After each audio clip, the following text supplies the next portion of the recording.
কলকাতার রাজপথে মধ্যরাতে কেন দাঁড়ালেন অভিনেত্রী জয়া আহসান? বাংলাদেশের নাগরিক হয়েও ভারতের স্বাধীনতা দিবসের প্রাক্কালে এমন এক পদযাত্রায় তার অংশগ্রহণ ঘিরেই এখন তুমুল আলোচনা। তবে এর পেছনে ছিল ভিন্ন এক বার্তা, নারী নিরাপত্তা ও সমমর্যাদার দাবি। 14 আগস্ট রাতে দ্য ওয়ার্ল্ড এর উদ্যোগে মাই সিটি মাই রাইট বার্তার অধীনে কলকাতায় আয়োজন করা হয় ফ্রিডম বাই মিডনাইট নামে এক ওয়াকাথন। নারীদের স্বাধীনতা ও নিরাপত্তার দাবিতে আয়োজিত মিছিলে জয়া আহসানের সঙ্গে পা মেলান কলকাতার জনপ্রিয় অভিনেত্রী ঋতুপর্ণা গুপ্ত সহ আরো অনেক তারকা। সেখানে কাজী নজরুল ইসলামের কালজয়ী গান কারালয়ী লৌহ কপাট এ সমবেত কণ্ঠে সুর তোলেন জয়া আহসান সহ উপস্থিত শিল্পীরা। কিন্তু জয়ার এই অংশগ্রহণ নিয়েই সামাজিক যোগাযোগ মাধ্যমে শুরু হয় বিতর্ক।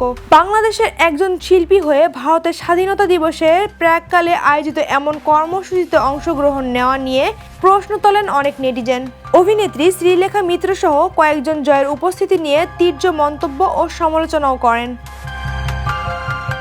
তবে সমালোচনার বিপরীতে জয়ের এই পদযাত্রাকে ইতিবাচকভাবেই দেখছেন আয়োজক ও তার অনেক শুভাকাঙ্ক্ষী। তাদের মতে এই আয়োজন কোনো দেশের পক্ষ নেওয়া বিষয় নয়, বরং নারী নিরাপত্তা ও সমমর্যাদার দাবিতে একটি সার্বজনীন প্রতিবাদ। তাই সীমানার ঊর্ধ্বে গিয়ে জয়ের এই অংশগ্রহণ শেষ পর্যন্ত কোন বার্তা দিচ্ছে সেটি এখন আলোচনার কেন্দ্রে। বিনোদন ডেস্ক, দ্য নিউজ।